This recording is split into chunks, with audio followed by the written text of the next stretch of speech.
여러분들 인생은 전쟁터와 같습니다. 나의 인생에서도 고타마였을 때에도 전쟁이 많았습니다. 우리 부족은 토속 부족이 아니었으며 조상 때의 다른 지역에서 이주하여 정착하였습니다. 당연히 주변 지역과의 마찰이 잦을 수밖에 없었지요. 우리 샤카 부족은 평화를 사랑하였으나 주변 상황이 그렇지 못했던 것입니다. 그래서 죽음을 많이 볼 수밖에 없었고 전염병이나 돌림병도 많았으며 유랑하는 백성들도 많았던 것입니다. 알려진 것처럼 커다란 제국도 아니었으며 커다란 왕국이 있었던 것도 아니었으나 후대의 기록자들이 그렇게 확대 해석해서 그렸던 것입니다. 사실 생로병사는 늘 주변에서 있었던 일이었으나 여러분들 표현대로 먹고 살기 바쁘다 보니 관심 대상이 아니었기 때문입니다. 그때 당시에도 수행을 하던 구루들이 많았으며 고행을 하던 수행자들이 많았습니다. 나도 수행을 하던 시절에는 인도 전 지역을 다녔었고 유명한 구루 밑에 들어가서 수행을 하였던 것입니다. 여러분들이 아는 것처럼 거창하지도 않았으며 그저 수많은 수행자들 중에 하나였을 뿐이었습니다. 여러분들이 표현하는 것처럼 깨달음이라고 하는 것은 화려하지도 않으며 보이는 것이 그저 그렇다는 것입니다. 단지 내면의 변화가 세상을 뒤바꿀 정도로 바뀐다는 사실을 외향적으로 표현했던 것입니다. 내면의 변화는 고요한 평안과 평화가 찾아왔으며 더 이상 어둠과 같은 그림자는 사라지고 없었습니다. 그동안 마음을 괴롭히던 모든 것들이 안개가 거치듯이 사라진 것입니다.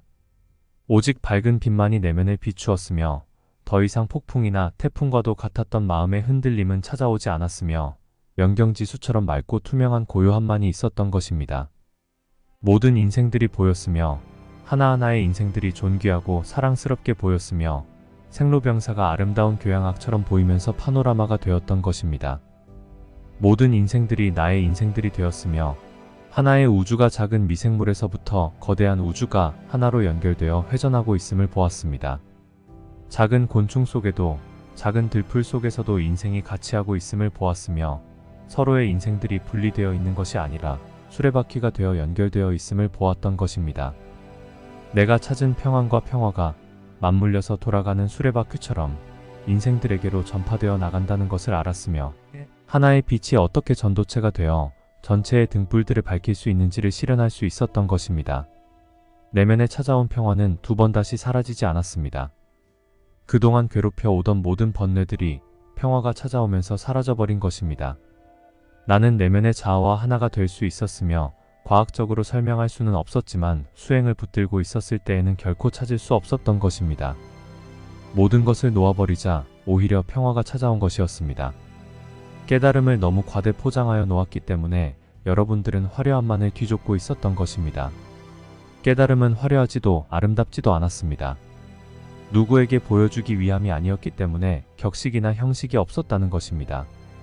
인생들은 타인에게 보여주기 위함을 위한 깨달음의 길을 가고 계십니다. 그러면 결코 깨달음은 찾아오지 않습니다.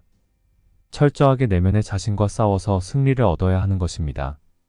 자신의 육체를 고통스럽게 하면서 하는 것도 아닙니다. 자신을 괴롭히면서 하는 것이 아닙니다.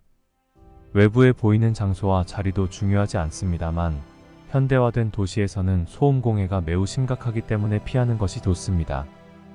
자신의 마음을 볼 수 있는 장소는 사실 그 어디라도 상관이 없는 것입니다. 조용한 골방이든 아니면 시장 한가운데이든 상관이 없다는 것이며 마음은 장소를 불문하고 자신과의 싸움을 할 준비가 되어 있어서 언제든지 싸움을 걸어오는 것입니다.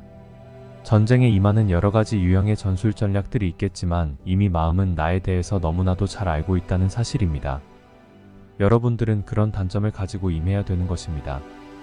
자신이 무엇을 싫어하고 무엇을 두려워하며 무엇을 회피하려는지 너무나도 잘 알고 있어서 만만하지 않다고 하는 것입니다. 성서의 기록을 보면 거인 골리앗과 맞서는 소년 다윗의 이야기가 있는 것처럼 꼭 그런 형국의 대결이 기다리고 있는 것입니다. 그러나 무조건 희망이 없는 것은 아닙니다. 소년 다윗이 거인 골리앗을 작은 조약돌 하나로 쓰러뜨린 것처럼 거대한 마음이라는 거인도 작은 바람으로 쓰러뜨릴 수가 있는 것입니다. 이솝우화에 나오는 해님과 바람이 나그네의 외투를 누가 벗기는가의 내기에서 강한 폭풍으로도 벗기지 못한 외투를 해님의 따사로움이 벗겨내어 내기에 이겼다는 우화처럼 인생에 있어 마음과의 대결에서는 강한 창이나 칼로써 하는 것이 아니라 작고 볼품없지만 용기와 사랑과 진실이 승리한다는 것입니다. 마음을 온전히 비우게 하기 위해서는 강한 수행으로는 할 수 없습니다. 용맹정지는 몸을 해칠 수 있습니다. 동한 거나 하한 거와 같은 격식과 형식으로도 할 수 없는 것입니다. 산들바람과 같은 부드러운 기운이 마음을 깨끗하게 정화시킬 수 있는 것입니다. 마치 에어컨의 강한 냉기보다는 숲속이나 강가에서 부는 산들바람이 더 시원하고 상쾌한 것처럼 말입니다. 여러분들의 인생들이 치이고 차여서 그 어디에서도 평화를 찾지 못하시고 계신 것은 사람이나 장소에 있는 것이 아니라 바로 자신의 마음속에 있다는 것을 왜 모르십니까? 마음이 평화로워야 보이는 세상도 평화로운 것입니다. 세상이 이렇게 평화스럽지 못하고 번잡하며 시끄러운 것은 인생들의 마음속이 그렇기 때문인 것입니다. 평화의 빛을 가지고 있는 인생 하나가 전쟁터에도 평화가 찾아올 수 있도록 만든다는 사실입니다. 나는 잦은 전쟁과 전염병과 가난과 죽음 앞에 내팽개쳐졌던 인생들에게 내가 찾은 평화를 찾아주고자 애썼습니다. 외부에 보이는 세상은 어지러움과 번잡스러움으로 평화가 깨지고 질서가 무너졌지만 그것을 조장했던 마음속의 분쟁들과 전쟁들을 모두 평화와 자비의 기운으로 바꾸려고 했던 것입니다. 나는 평화의 빛, 자비의 빛을 통하여 중생들의 마음을 치유하였으며 그들의 마음속에 평화와 자비를 심었던 것입니다. 나는 평화라는 씨앗을, 자비라는 씨앗을 중생들의 마음밭에 파종하였던 것입니다. 마음을 통제하기 위해서는 혼과 연합해야 하고 영과 연합해야 합니다.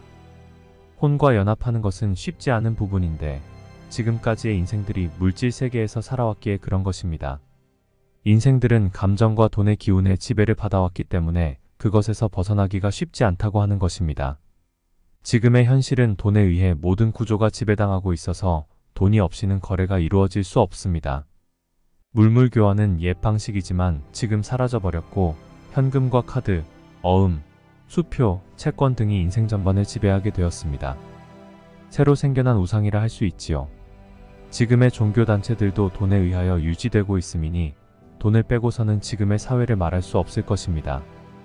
어찌 보면 아주 강력한 마약에 중독된 것처럼 벗어날 수 없다는 것인데 돈이 없다면 사회구조가 무너져 내리겠지요. 현상계의 충격보다는 여러분들의 무너져 내린 마음들의 충격이 매우 클 것입니다.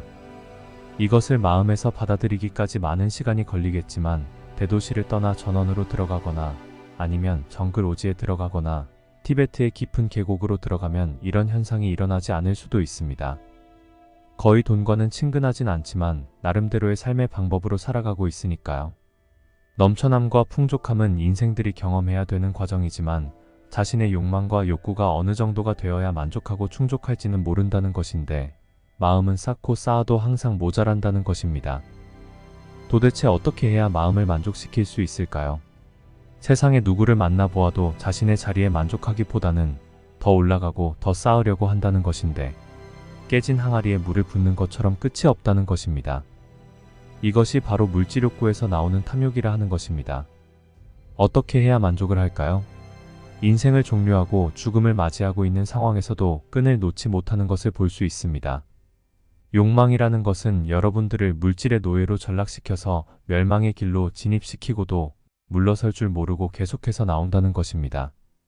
이런 마음을 혼이 주관하고 있는데 과연 혼과 타협할 수 있을까요? 타협은 물질에 안주하는 것으로 결론이 날 것입니다.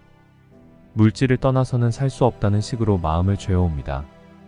불안하게 하고 두려움과 공포를 이용하여 물질을 떠나게 되면 즉시 죽는 것으로 이끕니다. 마음은 절대 죽을 수 없기 때문에 어떻게 해서든지 물질에 집착하게 만드는 것입니다. 이런 여러분들이 살아있음을 증명하기 위해서 마음은 끝없이 움직이며 생각들과 환영들을 만들어내면서 여러분들이 영을 깨우는 노력들을 하지 못하게 하는 것입니다. 의식을 깨우려는 노력들을 모두 수포로 돌아가도록 끊임없이 마음을 조정하여 물질에서 벗어나지 못하도록 하고 있는 것입니다. 물질을 끊으면 여러분들이 죽는 것처럼 프로그램 하였다는 것입니다. 2000년을 얼마 앞둔 여러분들은 컴퓨터가 숫자를 인식하지 못하여 사용 불능 상태가 된다고 시끄러웠던 적이 있었습니다. 과연 불능이 되었나요? 시간이 지나고 그것이 기우였음이 드러났습니다. 사람들은 콜럼버스가 배를 타고 대서양을 나가자마자 대양의 끝에서 끝없는 낭떠러지에 떨어져 죽는다고 하였지만 결과는 신대륙 발견으로 돌아왔습니다. 많은 인류들이 종말론을 이야기하고 또 받아들이면서 집단 패닉 상태에 빠지는 것을 봅니다. 그러나 종말은 왔나요?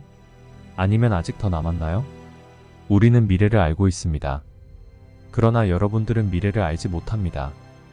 그래서 억울하신가요? 아니면 부러우신가요?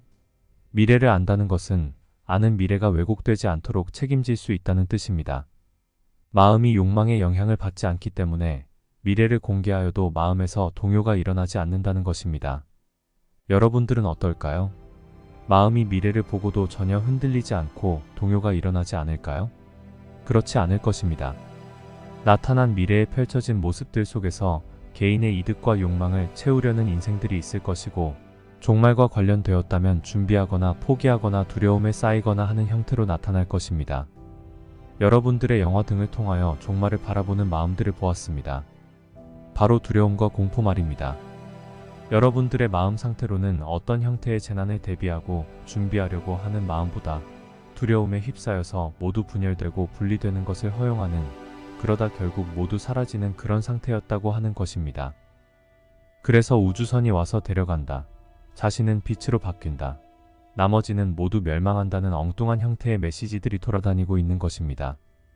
이것이 바로 마음을 움직이는 집단적인 어둠의 기운을, 혼의 기운들이 불러들이는 대표적인 현상인 것입니다. 왜 나타나는 현상들의 마음들이 집단적으로 흔들리고 놀아나고 있는 것일까요? 도대체 중심을 잡지 못하고 이리저리 치우치며 흔들리는 마음 때문에 평화는 사라진 지 오래라고 하는 것입니다. 그래서 한번 죽음의 체험을 해보지 않으시겠습니까? 물론 육체의 죽음은 아닙니다. 생각의 죽음, 마음의 죽음을 표현한 것인데, 여러분들의 마음들은 움직임이 없으면 그것을 참지 못하거나 견뎌하지 못합니다. 그래서 끝없이 생각을 일으키고 마음을 채찍질하는 것입니다. 그러니 그 마음과 그 생각들을 멈춰 세우게 하고 꼬리가 일어나지 않도록 하면서 계속해서 흔적들을 지워나가기 바랍니다. 생각의 속도를 뛰어넘어서 지워버리는 작업을 하는 것입니다. 그리고 지금까지 마음이 원하는 대로 들어주었던 부분들을 이제는 거부하고 수용하지 않는 상태로 전환하기 바랍니다. 아무리 힘들고 어렵다 하더라도 죽지는 않습니다. 마음은 이러면 죽는다고 여러분들을 유혹하고 협박하겠지만 그 장벽을 허물고 넘어가기를 바랍니다. 모든 것을 다 버리고 다 지운다고 하여도 죽지 않는다고, 세상에서 도태되어 소멸되지 않는다고, 물질을 떠나면 죽을 것이라는 것을 과감히 떨쳐버리고 마음에서 모두 놓아버리라고 여러분들에게 주문합니다. 결단코 죽지 않습니다. 내일 무엇을 먹을까? 내일 무엇을 입을까? 걱정하지 말라고 한 예수의 이야기를 새겨 들으세요. 여러분들 마음 깊은 속에 잠들어 있던 그리스도의 영이 깨어 일어나 여러분들을 죽음이 아닌 생명의 길로 안내하는 역사가 일어날 것입니다. 닐 도날드 월시가 나와 만날 수 있었던 것도 그의 모든 것들을 내려놓고 마지막 심정으로 벼랑 끝에 서 있었을 때, 지금까지 자신을 이끌던 마음을 내려놓고 진정으로 내면의 중심을 향하여 소리를 질렀을 때 나와의 만남을 시작할 수 있었던 것입니다. 여러분들의 마음들은 절대 영의 길로 인도하지 않습니다. 물질에서 떠나지 못하도록 회유합니다. 그러나 여러분들은 그 유혹을 뿌리치고 마음을 모두 내려놓으십시오. 그리고 마음의 실체와 만나십시오. 영은 여러분들을 끈질기게 참고 참으며 기다려왔던 것입니다. 영은 초월자아와 연결되어 있어서 빛으로의 여정을 시작할 수 있도록 내비게이션 역할을 하게 될 것입니다. 영은 여러분들의 내면의 신으로서 물질의 인생을 영혼의 인생으로 탈바꿈시킬 것입니다. 여러분들과 함께 가면서 자신의 빛을 가슴을 통하여 나타나게 하는 것입니다. 처음에는 빛이 허약해서 잘 보이지는 않겠지만 점점 밝아지면서 마음을 온통 밝은 빛으로 채울 것입니다. 평화는 이렇게 찾아옵니다. 굳건하게 흔들리지 않는 마음으로 말이지요. 이런 마음은 종말과 같은 물질적 현상들에 흔들리지 않으며 오히려 평화의 기운을 방사시키는 것입니다. 지금은 물질 세계에 집중하는 인생들은 희망이 없습니다. 지금은 영혼의 길에 관심을 가져야 하며 마음이 지향했던 목표도 새롭게 다시 정립해야 되는 때인 것입니다. 시야를 넓혀서 자신의 자리를 다시 점검해야 되는 때라는 것입니다. 여러분들은 인생의 목표가 무엇이었나요? 출세였나요? 아니면 돈을 많이 버는 것이었나요? 아니면 건강하게 사는 것인가요? 아니면 취업이 되기를 바라는 것인가요? 배우자를 잘 만나 결혼을 하는 것인가요? 여러 형태의 인생의 목표들이 있어서 새해의 소원들을 피셨을 텐데 잘 성취되기를 바랄게요. 우리 대사들도 목표들이 있습니다. 대원인자의 뜻이 지구 행성에 펼쳐지는 것에 기쁘고 감사한 봉사가 이루어질 수 있기를 목표로 삼는 것입니다. 인류들 또한 각각의 인생들이 설계한 계획대로 잘 경험하고 마무리할 수 있기를 바라고 그 길에서 영혼의 길을 발견하여 들어가는 것을 목표로 삼고 있습니다. 빛의 일꾼들이 자신의 자리에서 자신의 역량들을 발휘해 주기를 바라면서 적극적인 도움과 봉사가 이루어질 수 있기를 목표하고 있는 것입니다. 인생의 목표는 과거와는 다르게 이제부터는 새롭게 설정하여야 하는데 영혼을 깨우기 위한 인생들이 되어야 한다는 것입니다. 깨달음을 구하는 것은 왜일까요? 혼자서 극락에 가기 위해서요? 그렇다면 산속에 들어가시거나 동굴 속에 들어가야 할 것입니다. 깨달음을 구하는 것은 인류들을 깨우기 위해서입니다. 먼저 깨달았다면 자신의 이익을 위해서가 아니라 인류들의 깨어남을 위해서 봉사해야 하는 것입니다. 이것은 강제적으로 이루어지는 것이 아닌데 진실을 얻었다면 그는 그 진실을 알리는 이가 될 것입니다. 진실을 알리는 것에는 어떤 대가도 없이 봉사의 차원에서 이루어지는 것입니다. 여러분들이 진리를 알고 깨달았다고 하면서도 인류들을 위한 봉사가 이루어지지 않고 있다면 그것은 진리가 아닌 것이고 깨달음의 근처에도 접근하지 못한 것입니다. 지금도 붓다로서 그리스도로서 많은 선언들이 이루어지고 있으나 그것이 봉사로서 실천되어 나타나지 않고 있는 것입니다. 모양만 그럴싸하게 흉내낸 가짜들이라고 하는 것입니다. 분명히 봉사라고 표현하는 것은 예수와 내가 걸었던 길을 보면 알 수 있는 것입니다. 여러분들이 우리를 흉내내라고 하는 것이 아닙니다. 우리를 따라 그대로 하라고 하는 것이 아닙니다. 시대가 변했고 환경이 바뀌었습니다. 인류들의 숫자 또한 매우 많습니다. 그러나 인터넷과 스마트폰들이 개발되어 한마디로 지구촌이 되었습니다. 여러분들 스스로가 어떤 방법과 방식이 맞는지를 스스로 찾아낼 것입니다. 그리고 우리가 했던 모습들 속에서 참조할 것과 비교할 것들을 찾아낼 것입니다. 현명하고 지혜와 사랑이 넘치는 인생이라면 스스로가 답을 찾아서 행동하게 될 것이기에 걱정하지 않습니다. 우리가 인생 프로그램을 관리하면서 그때 반드시 여러분들에게 전달해 드리고자 하는 메시지들이 있는 것인데 소홀히 여기지 마시고 소중하게 받아주시기를 바라는 것입니다. 지금은 여러분들의 인생이 마무리되는 때입니다. 물질에서 경험하며 생활했던 제1막의 인생이 종료되고 영을 찾아 영혼의 길을 가야 되는 제2막의 인생이 시작되었다는 것입니다. 지금의 나이들을 고려하여 자신의 위치가 어디인지는 이미 밝힌 것처럼 스스로들이 자신에게 주어졌던 인생들을 재점검하여 다시 편집해야 되는 것입니다. 물질의 인생에서 영혼의 인생으로 다시 조정해야 되는 때가 되었다는 것입니다. 내면 중심의 신인 영은 쉽게 문을 열지 않습니다. 스무고개 하듯이 단계들과 절차들이 있어서 그 과정을 반드시 통과해야 하지만 의식의 죽음을 불사하는 그런 용기와 간절함이 있다면 그 믿음이 바탕이 되어 굳게 닫혀 있었던 마음의 문이 열리고 영과 조우할 수 있게 되는 것입니다. 이것은 수련단체나 수행기관에 오래 머물렀다 해서 이루어지는 것은 아닙니다.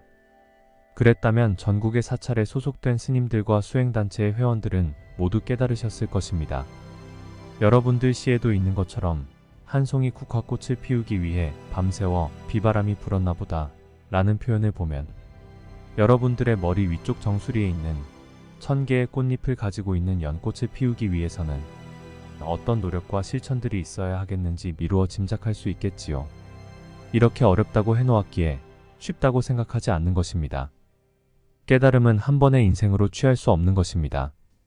700세를 살아보아야 인생을 좀 안다는 옛 속담이 있었습니다.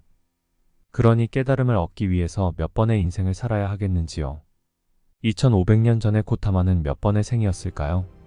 진화하는 인류의 마지막 인생이었습니다. 행성 지구의 문명 주기가 약 5200년 정도 되는데 한 주기의 인생을 살면 깨달음의 기회가 온다고 합니다. 그러나 그 기회를 잘 잡느냐 하는 문제와 부딪히게 되겠지요. 여러분들의 역사 속에 스스로 깨달은 이는 고타마가 한 주기 속에서 나왔으니 깨달음의 길이 쉬운 것이 아닌 것입니다. 그 세월 동안 인생을 살다간 혼들이 얼마나 많을 것이며 그러니 역시나 어려운 것입니다. 역할과 사명을 위해서 태어난 인생들은 제외하였습니다. 지난 과거의 상황들을 정리해드렸는데 실망하지 마십시오. 지금의 때는 열매를 거두는 수확의 계절인 우주적 가을의 주기에 행성지구가 진입하고 있어서 인생의 환생을 종료하고 다음 주기로 넘어가려는 영혼들이 많이 태어나 있기 때문입니다. 이번에 인생에서 깨달음이라는 꽃을 피워내는 인생들이 많다고 하는 것입니다. 우리 영단에서는 마무리하는 주기를 맞이하여 인생의 프로그램을 마무리하고 있기 때문에 깨달음의 기회를 가질 인생들을 집중하여 환생시킨 것입니다. 자신의 영인 초월자아와 만나서 잊어버렸던 기억들을 회복하고 우주의 정보들을 공유하는 그런 인생들이 많아질 것입니다. 그러나 명심할 것은 설령 자신이 그런 자격을 갖추고 태어났다 해도 이루어지는 것은 아닙니다. 그만큼 뼈를 깎는 고통과 시련을 극복하고 자신을 완성시켜야 한다는 것입니다.